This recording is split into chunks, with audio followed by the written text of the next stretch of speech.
Kabanata 35. Ang ilang at ang tuyong lupain ay magsasaya, at ang tigang na kapatagan ay magagalak at mamumulaklak na gaya ng saffron. Tiyak na mamumulaklak iyon. Magsasaya iyon at hihiyaw sa kagalakan. Ibibigay roon ng kaluwalhatian ng Lebanon, ang kalilagan ng Carmel at ng Saron.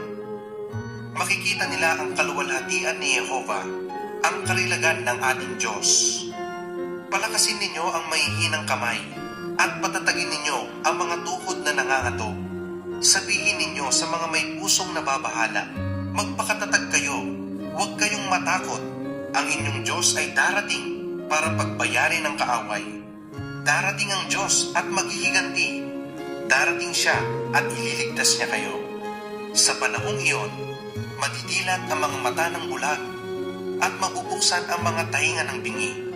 Sa panahong iyon, ang pilay ay tatalon gaya ng usa at ang dila ng pipi ay hihiyaw sa kagalakan. Bubukal ang tubig sa ilang at ang mga ilog sa tigang na kapatagan.